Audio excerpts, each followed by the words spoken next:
Hello सारे होशियार बच्चों, क्लास 8 के हिंदी के टॉपर्स बच्चों, एक बार फिर आप सबका बहुत बहुत स्वागत आपके अपने YouTube channel learn Hindi with Anju ma'am में। बच्चों, हम लोग आपकी कक्षा 8 की हिंदी की पाठ्य पुस्तक सोन चिरैया पढ़ रहे हैं, जिसमें आज हम लोग पाठ पढ़ने जा रहे हैं, क्या निराश हुआ जाए। ये एक बहुत अच्छा निबंध है ना। बहुत अच्छी बातें जिसमें कही गई हैं। इसको हम लोग बच्चों अभी 2 भागों में अच्छी तरह से रीड करके इसका एक्सप्लेनेशन देखेंगे। इसके लेखक आचार्य हजारी प्रसाद द्विवेदी जी हैं, जिनके बारे में भी हम लोग आगे पढ़ेंगे। ठीक है, तो इस पाठ का हम लोग शुरू करते हैं बच्चों, स्टार्ट करते हैं। लंबा पाठ है, इसलिए 2 भागों में हम इसका एक्सप्लेनेशन देखेंगे। ठीक है, चलिए फिर शुरू करते हैं बच्चों। ये देखिए आपका पाठ, ये आपकी पाठ्य पुस्तक में 4 है, पाठ संख्या 4 है। क्या निराश हुआ जाए। इसमें हम सीखेंगे सच्चाई, ईमानदारी, परोपकार और परस्पर सौहार्द जैसे जीवन मूल्यों के महत्व को समझेंगे। महान भारत के आदर्श स्वरूप को जानेंगे तथा सकारात्मक व आशावादी दृष्टिकोण के लाभों से परिचित होंगे, है ना। सकारात्मक दृष्टिकोण जो पता है क्या होता है? सकारात्मक का मतलब होता है कि हम किसी भी चीज़ को देखने की अपनी जो दृष्टि है उसको सकारात्मक रखें, उसके बारे में अच्छा सोचें, अच्छा होने की संभावना रखें, है ना।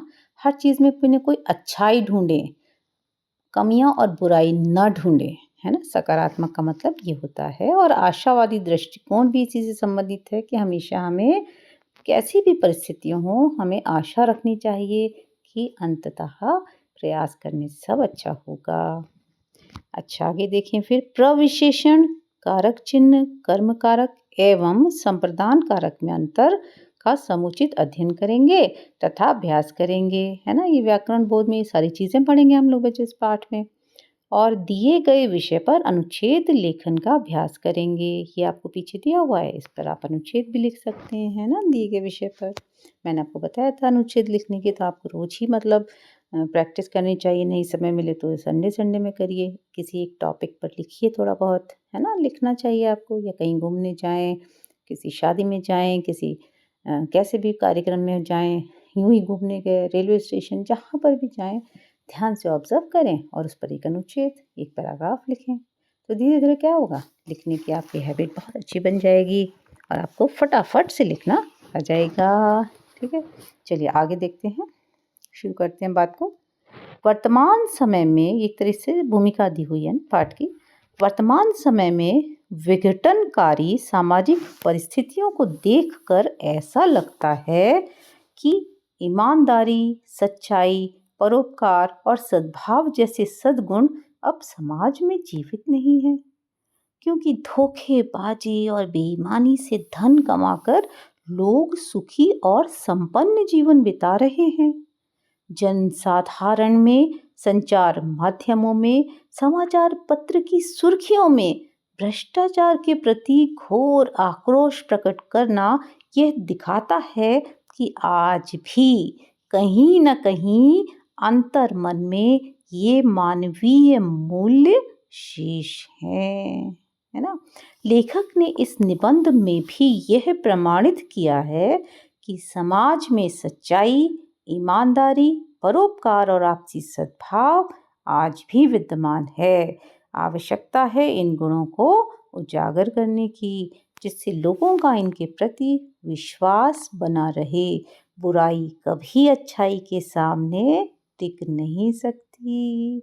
अच्छाई को महत्व देने से बुराई का स्वतः विनाश हो जाएगा। ठीक है, ये एक तरह से मेन थीम है कि जो है अच्छाई तो हमेशा ही लॉन्ग लाइव्ड होती है, कभी भी वो बुराई से हार नहीं सकती। थोड़े समय के लिए हो सकता है बुराई ऊपर ऊपर आ जाए, लेकिन अच्छाई ही अंततः विजयी होती है। कहते हैं ना, सत्यमेव जयते, हमेशा सत्य की ही जय होती है।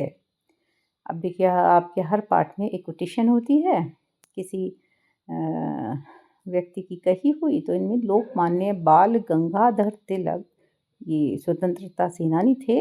इनका कहा हुआ ये कोट है, भारत की मिट्टी में कुछ अनूठा है, जो कई बाधाओं के बावजूद हमेशा महान आत्माओं और दिव्य आदर्शों से परिपूर्ण रहा है ना। हमारे भारत देश की मिट्टी की बात कर रहे हैं।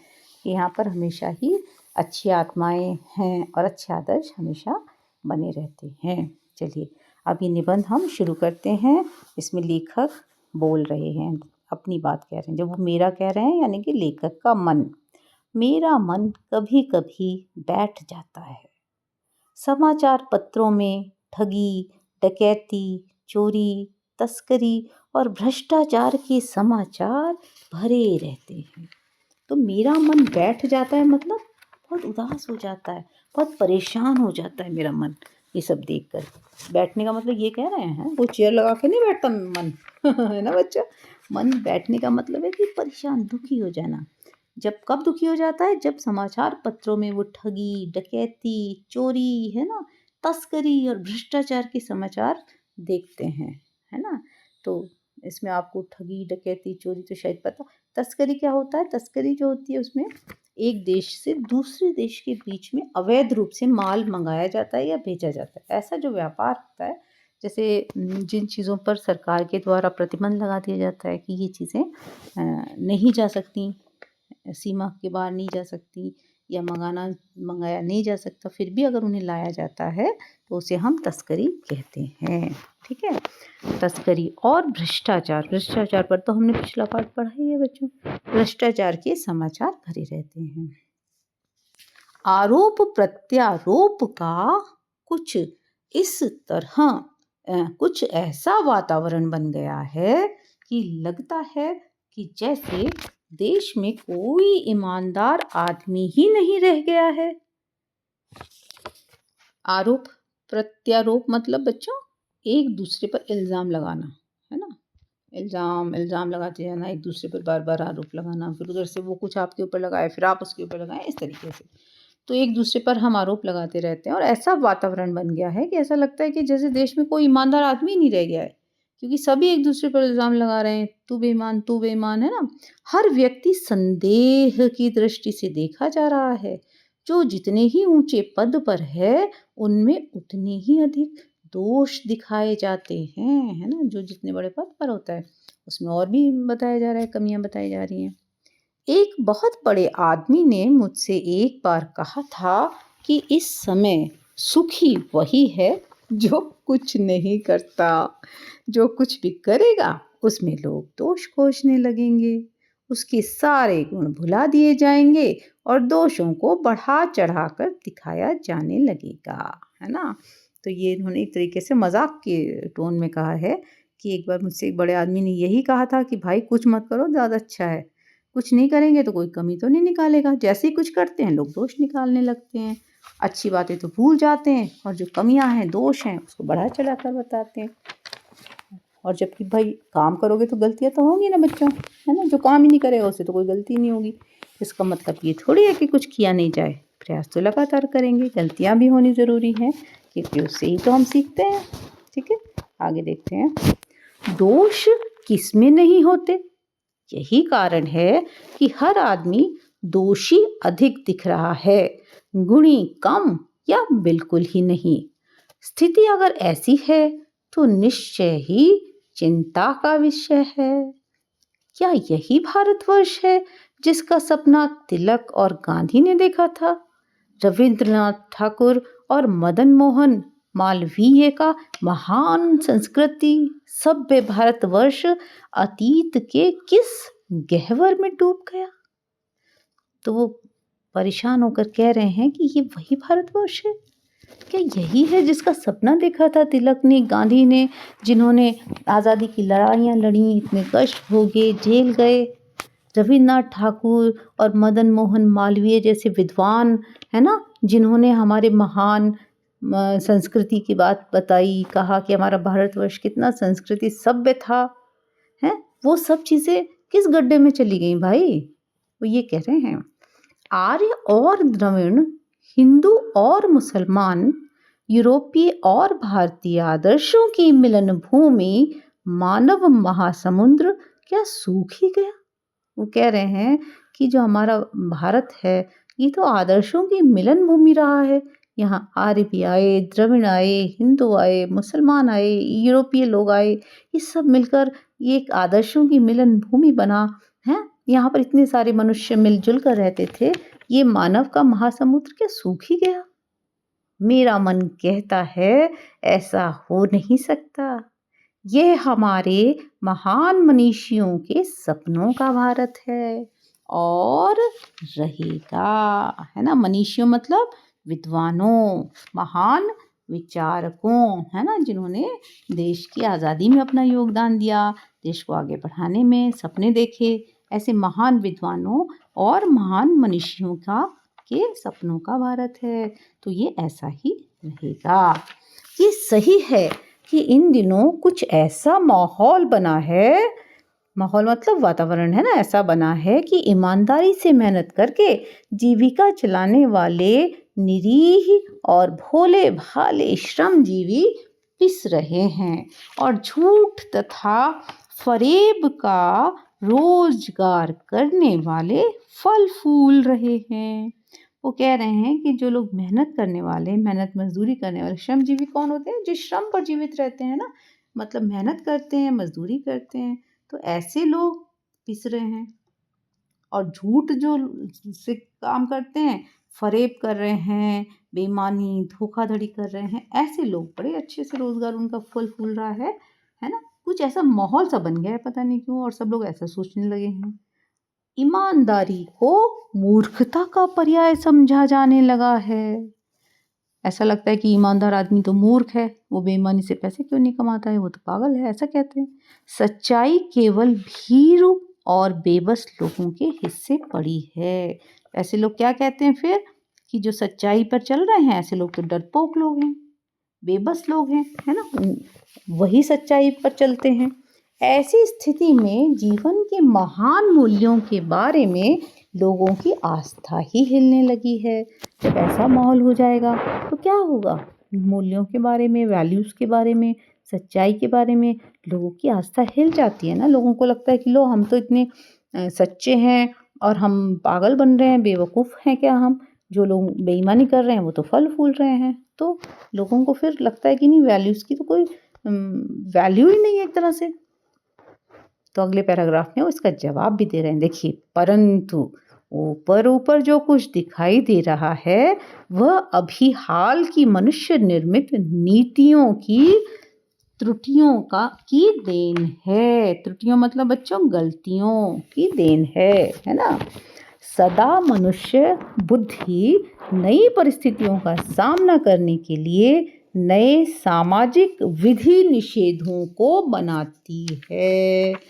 उनके ठीक साबित ना होने पर उन्हें बदलती है। ठीक है, तो कह रहे हैं, उनका कहना है कि जो मनुष्य निर्मित नीतियां होती हैं ना, कुछ नीतियां हम समाज को चलाने के लिए, देश को चलाने के लिए मनुष्य के द्वारा कुछ नियम या नीतियां बनाई जाती हैं, तो उसको कभी कभी त्रुटिपूर्ण भी हो जाती है, गलत भी हो जाती है। सदा ही मनुष्य बुद्धि जो होती है, यानी मनुष्य अपनी बुद्धि के अनुसार नई परिस्थितियों का सामना करने के लिए नई नई विधियां बनाता है, नए नए नियम बनाता है, नए नए कानून बनते हैं, है ना। लेकिन उनके ठीक साबित ना होने पर उन्हें बदलते हैं। लेकिन मनुष्य ने ही तो बनाया ना बच्चों, हो सकता है वो गलत हो गए हों, तब जब उन्हें प्रयोग में लाया जाता है तो पता लगता है कि वो नहीं, ये तो नियम सही नहीं है, फिर उसे बदल भी दिया जाता है ना। तो नियम कानून सबके लिए बनाए जाते हैं, पर सबके लिए कभी कभी एक ही नियम सुखकर नहीं होता, क्योंकि जो नियम कानून होते हैं वो तो सबके लिए समान होते हैं, लेकिन सबके लिए कभी कभी एक ही नियम सही नहीं होता। वो ये कहना चाह रहे हैं, सामाजिक कायदे कानून कभी कभी युग युग से परीक्षित आदर्शों से टकराते हैं, है ना। वो कहते हैं कि कभी कभी हमारे जो आदर्श हैं युगों युगों से आजमाए हुए, परीक्षित मतलब हमारे कसौटी पर आजमाए हुए आदर्श होते हैं, तो कभी कभी कुछ ऐसे कायदे कानून बन जाते हैं समाज में जो हमें हमारे आदर्शों से टकराते हैं। इससे ऊपरी सतह आलोड़ित भी होती है। तो इससे क्या होता है, लोगों में उथल-पुथल, आलोड़ित मतलब एक उथल-पुथल से भर जाते हैं। मतलब दिमाग में एक कॉन्फ्लिक्ट होता है कि ये सही नहीं है, कानून बन गया लेकिन हम इसको कैसे मानें? ये तो हमारे पुराने आदर्शों के अनुसार नहीं है। पहले भी हुआ है, आगे भी होगा। तो इस तरह की चीज़ें लेखक कहते हैं तो होती हैं, ये तो समाज में होती रहेंगी, पहले भी हुई हैं, आगे भी होंगी, है ना? कि नियम बनाए गए वो हर एक के लिए बनाए गए, लेकिन कुछ लोगों को बस ठीक नहीं लगते हैं। तो उसे देखकर हताश हो जाना ठीक नहीं है। तो वो कहते हैं कि इतनी सी बात से निराश होना भी ठीक नहीं है। भारतवर्ष ने कभी भी भौतिक वस्तुओं के संग्रह को बहुत अधिक महत्व नहीं दिया है। उसकी दृष्टि से मनुष्य के भीतर जो महान आंतरिक तत्व स्थिर भाव से बैठा हुआ है, वही चरम और परम है। तो हमारी संस्कृति क्या कहती है, भारतवर्ष की संस्कृति, धन संपत्ति को कभी भी हमारे इतना महत्व नहीं दिया जाता है। भौतिक वस्तुओं को हमने कभी महत्व नहीं दिया, है ना? भारत की दृष्टि में क्या है कि मनुष्य के भीतर जो महान आंतरिक गुण है, आंतरिक तत्व हैं, वही सबसे महत्वपूर्ण हैं, वही चरम और परम हैं। लोभ, मोह, काम, क्रोध आदि विकार मनुष्य में स्वाभाविक रूप से विद्यमान रहते हैं, है ना? वो तो हर एक मनुष्य में होते हैं। मनुष्य से लोभ भी होता है, मोह भी होता है, काम, क्रोध सभी कुछ आता है। तो हर मनुष्य के अंदर कुछ न कुछ इस तरह के विकार के ये कमियां होती हैं, पर उन्हें प्रधान शक्ति मान लेना और मन तथा बुद्धि को उन्हीं के इशारे पर छोड़ देना बहुत निकृष्ट आचरण है, बहुत नीच गिरा हुआ। अगर हम लोभ हमें होता है, मनुष्य की सामान्य वृत्ति होती है कि उसको लोभ होता है, लालच होता है, लेकिन हम उस लोभ लालच में इतना फंस जाएं कि हम अपना पूरा जो है बुद्धि और मन को उसी के इशारे पर छोड़ दें, ये बहुत निकृष्ट आचरण है। भारतवर्ष ने कभी भी उन्हें उचित नहीं माना। उन्हें सदा संयम के बंधन से बांध कर रखने का प्रयत्न किया है। हमारे यहाँ क्या होता है, भारतीय संस्कृति में हमें संयम में हर चीज़ नियंत्रण में रखनी होती है। हमें अत्यधिक ना तो लालच करना है, कोई भी चीज़ हमें ज़्यादा नहीं रखनी है। परंतु भूख की उपेक्षा नहीं की जा सकती, बीमार के लिए दवा की उपेक्षा नहीं की जा सकती, गुमराह को ठीक रास्ते पर ले जाने के उपायों की उपेक्षा नहीं की जा सकती, है ना? वो कहते हैं कि ये चीज़ें ज़रूरी हैं, भूखे को भोजन ज़रूरी है, बीमार को दवा ज़रूरी है, और कोई व्यक्ति अगर रास्ते से भटक गया है तो उसे रास्ते पर ले जाना ज़रूरी है।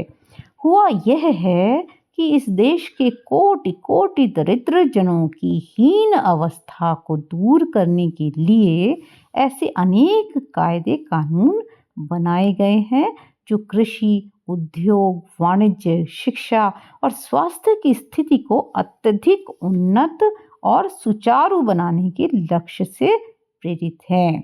क्या कह रहे हैं लेखक कि हमारे देश में बहुत सारे ऐसे कानून बनाए गए हैं जो हमारे देश में जो लोग गरीब हैं, लाखों लोग गरीब हैं, है ना? तो उनकी स्थिति सुधरे, हमारे कृषि, उद्योगों का, व्यापार का, शिक्षा का, स्वास्थ्य का अधिक से अधिक उसमें उन्नति हो, आगे बढ़े। तो इस हिसाब से हमारे यहाँ काम होता है। परंतु जिन लोगों को इन कार्यों में लगना है, उनका मन सब समय पवित्र नहीं होता। तो जिन लोगों को इन सब चीज़ों की ज़िम्मेदारी दी जाती है और जिन्हें इस काम को करना है, ज़रूरी नहीं है कि उनका मन हर समय ही पवित्र हो। प्रायः वे ही लक्ष्य को भूल जाते हैं और अपनी ही सुख सुविधा की ओर ध्यान देने लगते हैं। यानी कि वो अपने कर्तव्य को भूल जाते हैं और अपने व्यक्तिगत लाभ पर ज़्यादा ध्यान देने लगते हैं। व्यक्ति चित्त सब समय आदर्शों द्वारा संचालित नहीं होता। तो कह रहे हैं कि व्यक्ति का जो चित्त है, यानी कि जो मन है, हमेशा ही, सब समय यानी हमेशा ही आदर्शों से नहीं चलता। जितने बड़े पैमाने पर इन क्षेत्रों में मनुष्य की उन्नति के विधान बनाए गए, उतनी ही मात्रा में लोभ, मोह जैसे विकार भी विस्तृत होते गए। वो क्या कह रहे हैं कि जितने बड़े-बड़े पैमाने पर हम उन्नति के विधान बनाएँ, जितना ज़्यादा काम होगा, जितना ज़्यादा धन व्यय होता है, प्रगति की ओर हम बढ़ते हैं, उसी तरह से मन में लोभ भी बढ़ता है मनुष्य के, मोह भी बढ़ता है ना? इस तरह के विकार यानी कि दोष भी बढ़ते हैं, होते जाते हैं। लक्ष्य की बात भूल गए। आदर्श को मजाक का विषय बनाया गया और संयम को दकियानूसी मान लिया गया, है ना। हम लक्ष्य को भूल गए, हमने सोचा कि क्या आदर्श वादर्श क्या होता है, वो तो मजाक की में लेने लगे हम। और जो संयम को हमने मान लिया कि ये तो बहुत पुरातन पंथी घिसी पिटी बात है। परिणाम जो होना था वह हो रहा है, तो इसका क्या परिणाम, जो होना था होगा, वही होगा। जब हम इस तरह की हम आदर्शों को भूल जाएंगे तो परिणाम तो अच्छा नहीं होगा ना। यह कुछ थोड़े से लोगों के बढ़ते हुए लोभ का नतीजा है, परंतु इससे भारतवर्ष के पुराने आदर्श और भी अधिक स्पष्ट रूप से महान और उपयोगी दिखाई देने लगे हैं। तो वो यही कह रहे हैं कि इस तरह का जो लोभ है ना, इस तरह का जो लालच है, जो मोह है, जो विकार है, जो कमियां हैं, ये कुछ थोड़े लोगों का लोभ का नतीजा है। ऐसा नहीं है कि सारे लोग ही लोभी और बेईमान हैं, ऐसा नहीं है। ये थोड़े ही लोग हैं और इन थोड़े लोगों के लालच से क्या होगा, इससे भारतवर्ष के पुराने आदर्श कोई खत्म नहीं होने वाले हैं, बल्कि वो और भी अधिक स्पष्ट रूप से महान और उपयोगी दिखाई देने लगे हैं। और भी पता लगता है, उसकी वैल्यूज़ पता लगती हैं कि हमारे देश के आदर्शों का आज कितना महत्व है। नेक्स्ट पैरा में देखिए, भारतवर्ष सदा कानून को धर्म के रूप में देखता आ रहा है। आज एकाएक कानून और धर्म में अंतर कर दिया गया है। धर्म को धोखा नहीं दिया जा सकता, कानून को दिया जा सकता है। यही कारण है कि जो लोग धर्म भीरु हैं वे भी कानून की त्रुटियों से लाभ उठाने में संकोच नहीं करते। तो हमारे यहाँ वो क्या कहते हैं, भारतवर्ष में कानून जो है धर्म के रूप में होता रहा था अब तक, लेकिन वर्तमान समय में क्या हो रहा है कि हम कानून को अलग और धर्म को अलग मान रहे हैं। तो चूँकि हम ईश्वर को मानते हैं, धर्म को मानते हैं, तो हमें ये तो पता है कि धर्म को धोखा नहीं दिया जा सकता, लेकिन कानून को हम धोखा दे देते हैं, कानून हम तोड़ते हैं। और जो लोग धर्म भीरु हैं, यानी जो धर्म से भयभीत हैं, धर्म को मानते हैं, वो भी कानून की जो कमियां हैं उसका फ़ायदा उठाते हैं, उसको तोड़ने में कोई संकोच नहीं करते। इस बात के पर्याप्त प्रमाण खोजे जा सकते हैं कि समाज के ऊपरी वर्ग में चाहे जो भी होता हो, भीतर ही भीतर भारतवर्ष अब भी यह अनुभव कर रहा है कि धर्म कानून से बड़ी चीज़ है। अब भी सेवा, ईमानदारी, सच्चाई और आध्यात्मिकता के मूल्य बने हुए हैं। वे दब अवश्य गए हैं, लेकिन नष्ट नहीं हुए हैं। आज भी वह मनुष्य से प्रेम करता है, महिलाओं का सम्मान करता है, झूठ और चोरी को गलत समझता है, दूसरे को पीड़ा पहुंचाने को पाप समझता है ना। यानी सामान्य आदमी की बात कर रहे हैं कि आज भी हमारे अंदर ईमानदारी, सेवा, सच्चाई है ना। थोड़ा वो दब गए हैं, लेकिन वो कोई भी मूल्य अंदर अंदर है, अभी नष्ट नहीं हुआ है, क्योंकि आज भी हमारे देश में मनुष्य मनुष्य से प्रेम करता है, महिलाओं का सम्मान किया जाता है, झूठ और चोरी को गलत समझा जाता है और किसी को पीड़ा पहुंचाना आज भी पाप समझा जाता है। हर आदमी अपने व्यक्तिगत जीवन में इस बात का अनुभव करता है। समाचार पत्रों में भ्रष्टाचार के प्रति जो इतना आक्रोश है, आक्रोश माने क्रोध, है ना, वह यही साबित करता है कि हम ऐसी चीज़ों को गलत समझते हैं। अगर गलत नहीं समझते भ्रष्टाचार को, तो हम इतनी बुराई क्यों करते, इतना हमें क्रोध क्यों आता, है ना, ये कह रहे हैं। और समाज में उन तत्वों की प्रतिष्ठा कम करना चाहते हैं जो गलत तरीके से धन या मान संग्रह करते हैं, है ना। तो आज भी हम जो इन चीज़ों की बुराई करते हैं, भ्रष्टाचार पर हमें क्रोध आता है और हम उन लोगों की प्रतिष्ठा को कम मानते हैं जो गलत ढंग से धन संग्रह करते हैं, गलत ढंग से सम्मान का संग्रह करते हैं। असल में वो सम्मान के पात्र नहीं हैं। तो चलिए बच्चों, तो हम लोगों ने यहाँ तक ये पाठ कंप्लीट कर लिया है। अब हम लोग दूसरे भाग में इसका एक्सप्लेनेशन टू करेंगे, रीड भी करेंगे। आप लोगों ने इतने धैर्य से वीडियो को वॉच किया, मेरी बातों को सुना, उसके लिए बहुत बहुत थैंक्स। अब आपसे रिक्वेस्ट, चैनल को सब्सक्राइब कर दीजिए, लाइक करिए, कमेंट करिए, शेयर करिए, ताकि आपको आने वाली वीडियोस की नोटिफिकेशंस आगे आगे मिलते रहें। अभी हम लोग इसका नेक्स्ट पार्ट एक्सप्लेनेशन करेंगे, फिर इसका पीछे का अभ्यास करेंगे। सारी चीज़ें हम लोग धीरे धीरे पढ़ते जाएंगे, आप समझते जाएंगे और बन जाएंगे क्या, हिंदी के टॉपर्स। है ना बच्चों। तो चलिए विदा दीजिए अंजू मैम को, अगले वीडियो में फिर मिलेंगे बच्चों। तब तक के लिए जय भारत, जय हिंद।